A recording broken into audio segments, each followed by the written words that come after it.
29 تاریخ ہے نا, 2 دن کے بعد 31 کی نائٹ آئی. کلکتہ کے بڑے بڑے ہوٹل بک ہیں, ناچنے والیاں اور اپنے جسم کا اور اپنے شریر کا انگ پردرشن کرنے والی بالی ووڈ کی ہیروئنوں کو بلایا جائے. 10-10 ہزار کے ٹکٹ ہیں, اور آپ یقین کریں بڑے بڑے 5 اسٹار ہوٹلوں میں 31 کی نائٹ میں رات بھر شراب پی جائے گی اور نشے کی حالت میں لوگ دھت ہو کر کے حرام کام کریں گے. اور یہ کام بڑی تعداد میں مسلمان لڑکے اور لڑکیاں بھی کرتے ہوئے نظر آئیں گے. مسلمان بھی آپ کو یہ کام کرتے ہوئے نظر آئیں گے. کلکتہ میں جب اولا بائک پر میں جا رہا تھا, اولا بائک کے ڈرائیور نے مجھ سے کہا, میرا حلیہ دیکھ کر کے اس کو لگا کہ یہ مولوی صاحب حافظ جی لگ رہے ہیں. وہ مسلمان تھا. اس نے کہا مولوی صاحب حافظ جی حالات بہت برے ہیں. اس نے کہا سنڈے کے دن رات میں ہم لوگ جب بائک لے کے نکلتے ہیں, نشے کی حالت میں بالکل ٹھلی ہو کر کے, بالکل دھت ہو کر کے جوان لڑکیاں آتی ہیں. ان کے باپ کو کوئی پرواہ نہیں کہ ہماری لڑکی کہاں گئی ہے, ان کی ماں کو کوئی پرواہ نہیں ہماری جوان لڑکی کہاں گئی ہے. نشے کی حالت میں دھت ہو کر کے آتی ہیں اور ہم سے کہتی ہیں ہم کو ہمارے گھر پہنچا دو. اور ہمیں ڈر لگتا ہے کہیں ایسا نہ ہو کہ اس کو لے کر کے جب اپنی بائک پر ہم جائیں اور یہ ہم کو جکڑ کر کے ہم ہماری بائک پر جب بیٹھیں تو کہیں ایسا نہ ہو کہ ہم گناہوں کی دلدل میں چلے جائیں اور ہم کوئی غلط کام کر بیٹھیں. کہا کہ یہ کام کرنے والی مسلمان لڑکیاں بھی ہوتی ہیں اور غیر مسلم لڑکیاں بھی.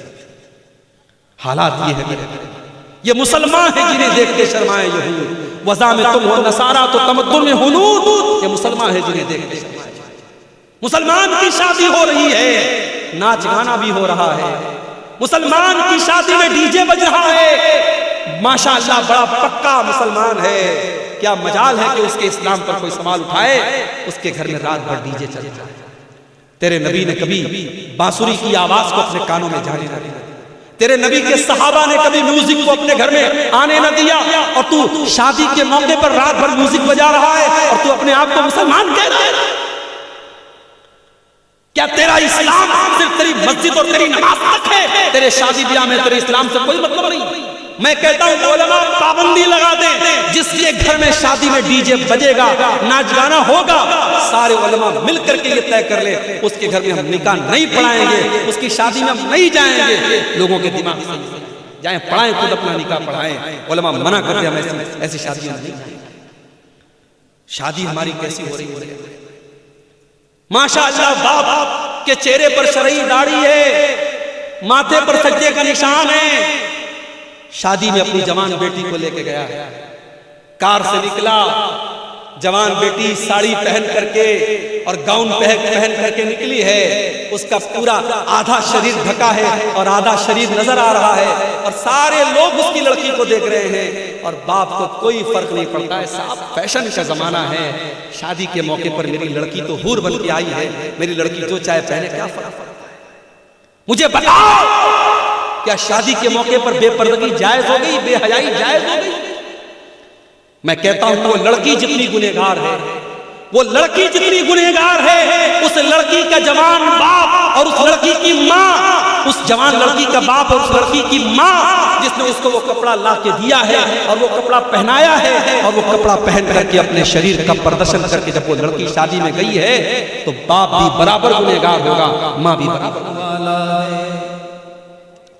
صدر محترم, علماء کرام, محترم بزرگوں, نوجوان ساتھیوں, ماں اور بہنوں, پیارے بچوں, ایک مرتبہ پھر آپ کے اس علاقے میں, بلکہ اسی علاقے میں اور اسی محلے میں میں آپ کی دعوت پر حاضر ہوا. 2 دن کا پروگرام ہے یہ, اور آج پروگرام کا پہلا دن. آپ کی مسجد کے امام صاحب شیخ عزیز الرحمن محمدی حفظہ اللہ نے جب آج کے اس پروگرام کے لیے مجھ سے ٹائم لیا تو پہلے یہ بات ہوئی تھی کہ میں دونوں دن رہوں گا. پھر بعد میں مجھے معلوم ہوا کہ دوسرے دن مجھے کشن گنج جانا ہے, اس لیے شیخ سے میں نے معذرت کی, اور آج پہلے دن اردو زبان میں خطاب کرنے کے لیے میں آپ کے سامنے حاضر ہوں۔ مجھ سے پہلے بنگلہ زبان کے بڑے شیریں مقرر شیخ ہرمز علی حفظہ اللہ کا خطاب آپ نے بنگلہ زبان میں سماعت فرمایا۔ میں آج آپ کے سامنے جس عنوان پر، جس وشے پر اور جس ٹاپک پر کچھ بولنا چاہتا ہوں، اس کے دو پہلو ہیں۔ پہلا پہلو یہ ہے کہ جب ہم کوئی گناہ کرتے ہیں، کوئی پاپ کرتے ہیں، کوئی غلط کام کرتے ہیں، تو اس کا کیا بیڈ ایفیکٹ پڑتا ہے، اس کا کیا دشپربھاؤ پڑتا ہے، کیا برا اثر پڑتا ہے ہمارے اوپر، ہمارے بال بچوں کے اوپر، ہماری روزی روٹی۔ یہ ہمارے ٹاپک کا پہلا حصہ ہے، پہلا بھاگ۔ اور دوسرے بھاگ میں میں کچھ ایسے گناہوں کو بیان کروں گا جن کو اللہ نے اور اس کے رسول نے کبیرہ گناہ قرار دیا ہے، بڑے بڑے گناہ قرار دیا ہے، جس پر عذاب کی یا لعنت کی یا جہنم کی وعید آئی ہے۔ ان گناہوں کو میں ایک ایک کر کے آپ کے سامنے بیان کروں گا۔ دعا کیجیے اللہ تعالی ہم سب کو، ہم سب یقیناً گنہگار ہیں، چھوٹے بڑے بہت سارے گناہ ہم سے ہوتے ہیں۔ اللہ تعالی ہم سب کو سچی توبہ کرنے کی توفیق عطا فرمائے، اور آئندہ کی زندگی اللہ تعالی ہم سب کو اپنی رضا کے کاموں میں اور ان کاموں میں جس سے اللہ تعالی راضی ہوتا ہے، خوش ہوتا ہے، ان کاموں کو کرنے کی اللہ تعالی ہم سب کو توفیق عطا فرمائے، آمین۔ میرے بھائیوں، ایک بچہ جب پیدا ہوتا ہے تو اللہ کے نبی فرماتے ہیں کہ وہ بچہ اسلام پر پیدا ہوتا ہے۔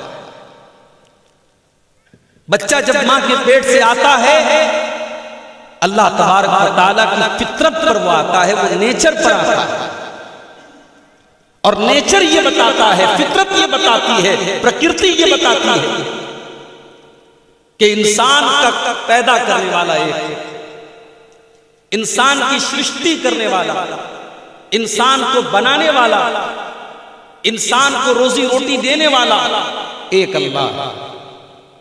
اور اسی عقیدے کو اسلام نے توحید کہا، اور جب بچہ پیدا ہوتا ہے یہی عقیدہ لے کر کے وہ اس دنیا میں آتا ہے۔ اللہ کے پیارے نبی فرماتے ہیں کل مولود یولد علی الفطرہ، ہر بچہ جب ماں کے پیٹ سے پیدا ہوتا ہے وہ فطرت کے اوپر پیدا ہوتا ہے، وہ اسلام کے اوپر پیدا ہوتا ہے۔ فَأَبَوَاهُ يُهَوِّدَانِهِ وَيُنَصِّرَانِهِ وَيُمَجِّسَانِهِ، اس کے ماں باپ اس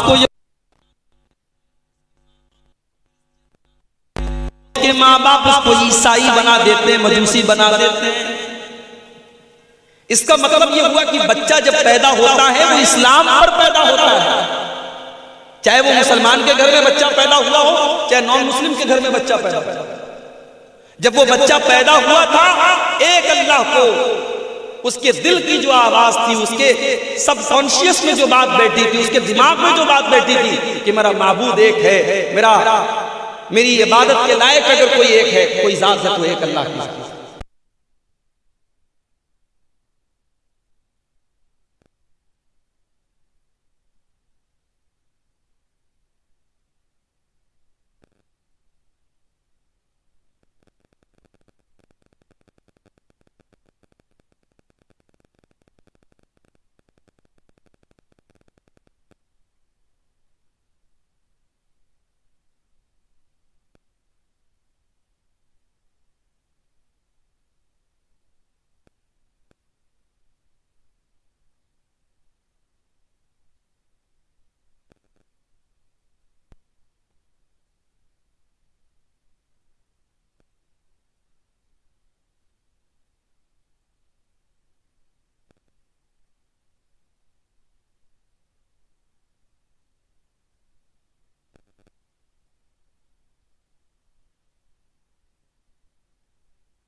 قریب جانے سے اللہ نے منع کیا تھا، جس پیڑ کے پاس جانے سے اللہ نے منع کیا تھا، حضرت آدم نے اور حضرت حوا نے اس پیڑ کو کھا لیا، تو اللہ تعالیٰ نے ان دونوں کو فرمایا تمہارے بدن کے ان کے کپڑے پہلے اتر گئے، پھر اللہ نے کہا تم جنت سے چلے جاؤ، زمین پہ چلے جاؤ۔ جب دونوں کے بدن سے دونوں کو یہ احساس ہوا کہ ہم نے بہت بڑی غلطی کر دی، ہم نے اللہ کو ناراض کر دیا، ہم نے اللہ کو ناخوش کر دیا، دونوں کو جب اپنی غلطی کا احساس ہوا تو حضرت آدم علیہ السلام نے اور حضرت حوا علیہ السلام نے اللہ کی بارگاہ میں دعا کی اور توبہ کی، اور کیا دعا کی؟ ربنا ظلمنا انفسنا وان لم تغفر لنا وترحمنا لنكونن من الخاسرین۔ اے ہمارے پروردگار، ہم نے اپنی جان کے اوپر ظلم کیا ہے، ہم نے اپنے اوپر اتیاچار کیا ہے، اے اللہ ہم نے یہ غلطی کر کے، ہم نے تجھ کو ناراض کر کے، ہم نے خود اپنے اوپر ظلم کیا ہے، اور اے اللہ اگر تو نے نہیں معاف کیا اور تو نے نہیں بخشا تو اے اللہ ہم تو خسارہ اٹھانے والوں میں سے ہو جائیں گے، ہم تو نقصان اٹھانے والوں میں سے ہو جائیں گے۔ تو یہ حضرت آدم اور حضرت حوا نے دعا کیا، یہ دعا انہوں نے اللہ سے کی، اللہ کے سامنے ہاتھ پھیلایا، تو ہمارے باپ آدم اور ہماری ماں حوا نے جب ان سے غلطی ہوئی تو انہوں نے اللہ سے۔ اب یہاں پہ ذرا ایک فرق دیکھو میرے بھائی، آدم سے غلطی ہوئی، آدم نے اپنی غلطی کو مان لیا، حوا سے غلطی ہوئی، انہوں نے اپنی غلطی کو مان لیا، لیکن جب ابلیس نے اللہ کے حکم کے باوجود جب حضرت آدم کے آگے سجدہ کرنے سے انکار کیا تھا، اللہ نے پوچھا ما منعک ان تسجد لما خلقت بیدی، اے ابلیس جس آدم کو میں نے اپنے ہاتھوں سے پیدا کیا ہے، اے ابلیس تو آدم کو سجدہ کیوں نہیں کرتا ہے؟ تھوڑا سا گرم پانی مانگا، بھی کھانا کھا کے فوراً آئے، تھوڑا گلا پلا کر رہا ہے۔ اللہ نے فرمایا ابلیس تو آدم کے آگے سجدہ کیوں نہیں کر رہا ہے؟ جب میں نے حکم دیا تو سجدہ کیوں نہیں کر رہا ہے؟ تو جانتے ہو ابلیس نے کیا جواب دیا؟ قال انا خیر منہ خلقتنی من نار وخلقته من طین، کہا کہ اللہ میں آدم سے بہتر ہوں، میں آدم سے بہتر ہوں، تو نے مجھے آگ سے پیدا کیا ہے اور آدم کو مٹی سے پیدا کیا ہے، آگ ہمیشہ اوپر جاتی ہے، مٹی ہمیشہ نیچے جاتی ہے، آگ سے پیدا ہونے والی چیز، مٹی سے پیدا ہونے والی چیز کو سجدہ کیا۔ اللہ کا حکم ہے، ابلیس لاجک لگا رہا ہے، ابلیس ترک لگا رہا ہے، ابلیس منطق لگا رہا ہے، پتہ یہ چلا جب اللہ کا حکم آ جائے تو پھر لاجک نہیں لگا، جب اللہ کا فرمان آ جائے تب اپنا دماغ نہیں لگاتے، اللہ کا حکم ہے تو وہ کام۔ جاڑے کا موسم ہے، ہم نے موزہ پہنا ہوا ہے، اللہ کے نبی نے فرمایا کہ اگر کوئی آدمی مقیم ہے اپنے گھر پر اور موزہ پہنے ہوئے تو ایک دن اور ایک رات وہ موزے پر مسا کر کے نماز پڑھ سکتا ہے، اور مسافر ہے اپنے شہر کے باہر گیا ہے تو 3 دن اور 3 رات وہ موزے پر مسا کر سکتا ہے۔ یعنی اگر اس نے وضو کر کے موزہ پہنا ہے، مان لو آج فجر کی نماز میں اس نے وضو کر کے موزہ پہنا تو کل فجر کی نماز تک، کل فجر کے پہلے تک وہ ساری نمازیں موزہ پہنے صرف موزے کے اوپر مسا کر کے پڑھ سکتا ہے۔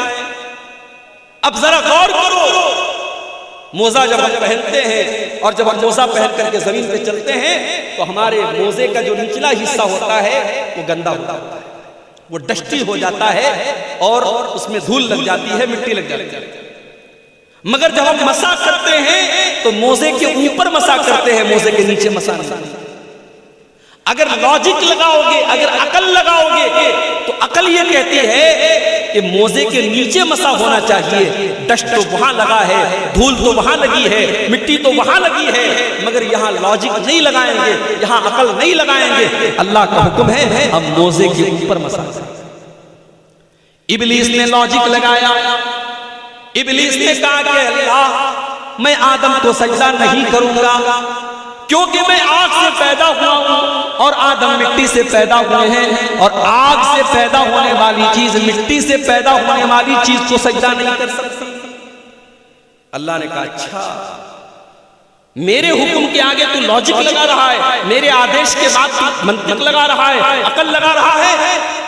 اللہ نے ابلیس کو مردود قرار دے دیا، اور قیامت تک کے لیے اور ہمیشہ کے لیے ابلیس اللہ تعالیٰ کے غضب کا اور غصے کا حقدار ہو گیا اور اللہ کی بارگاہ سے نکال دیا گیا۔ پتہ یہ چلا دو راستے ہیں، ایک آدم کا راستہ ہے، ایک ابلیس کا راستہ ہے۔ آدم سے بھی غلطی ہوئی، ابلیس نے بھی گناہ کیا، مگر آدم نے اللہ سے معافی مانگ لی، آدم نے توبہ کر لی، آدم نے اللہ سے معافی مانگ لی، اور ابلیس نے معافی نہیں مانگی۔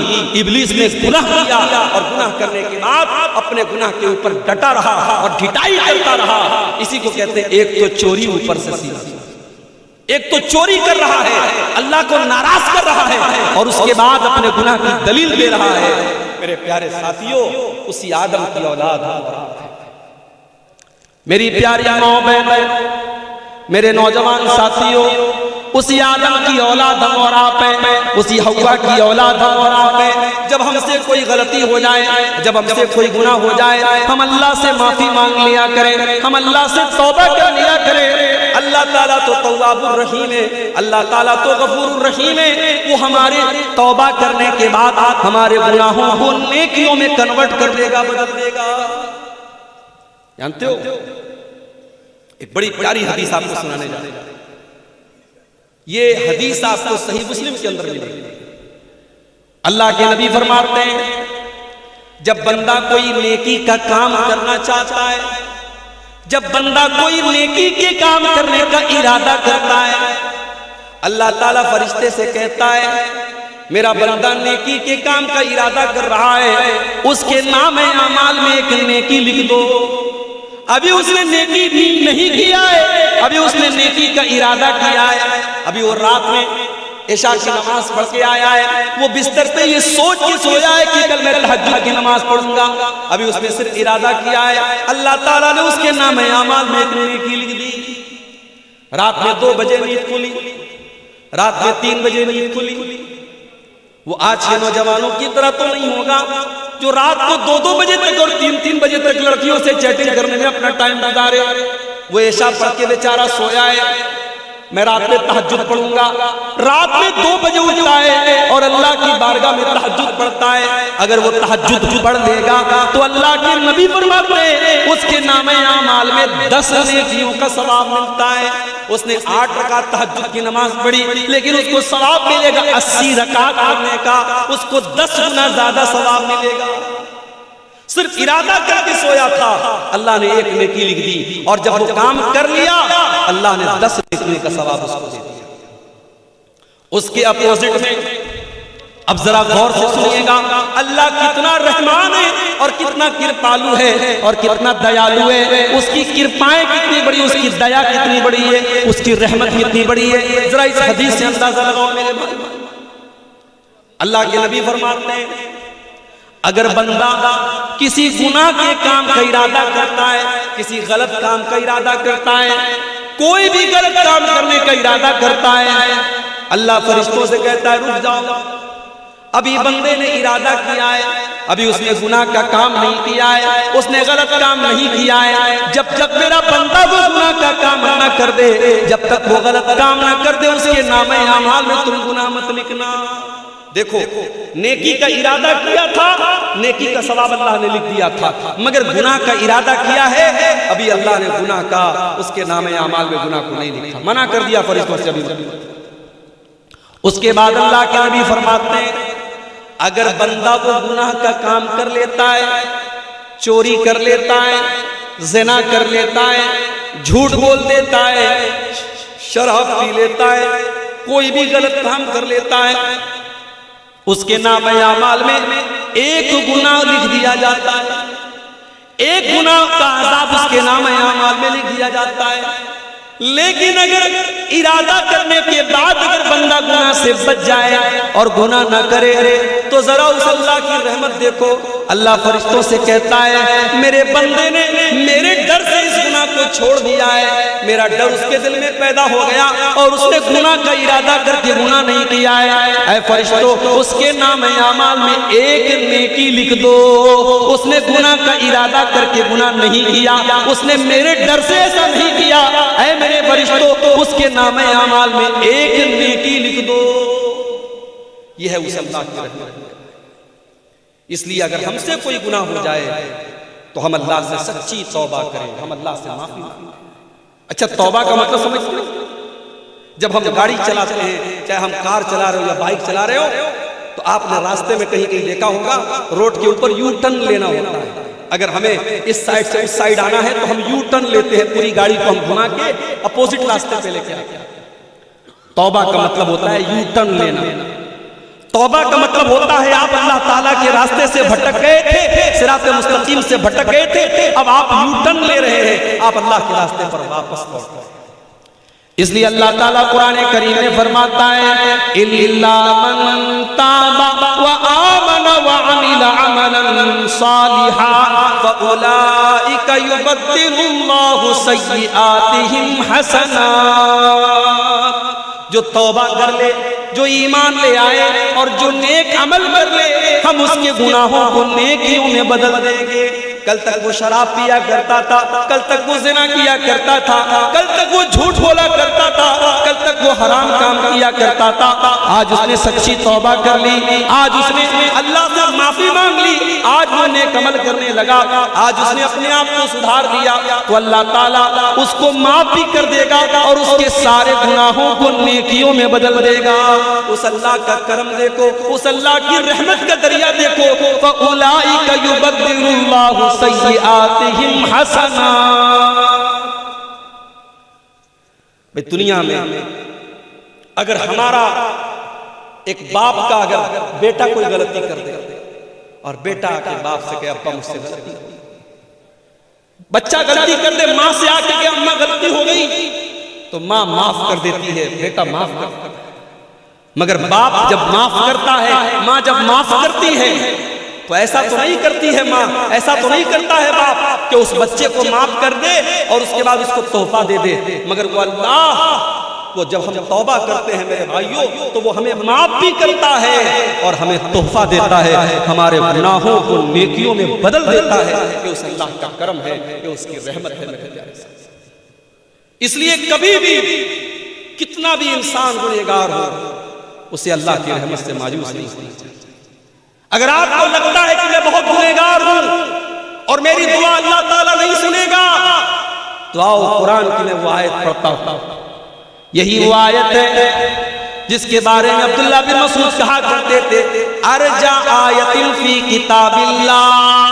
یہ قرآن کی ایسی آیت ہے جو گنہگاروں کو امید دلاتی ہے, آشا دلاتی ہے. گنہگاروں کے دل میں اللہ تعالیٰ سے معافی مانگنے کی آشا پیدا کرتی ہے. قُلْ يَا عِبَادِيَ الَّذِينَ أَسْرَفُوا عَلَىٰ أَنفُسِهِمْ لَا تَقْنَطُوا مِن رَحْمَةِ اللَّهِ إِنَّ اللَّهَ يَغْفِرُ الذُّنُوبَ جَمِيعًا.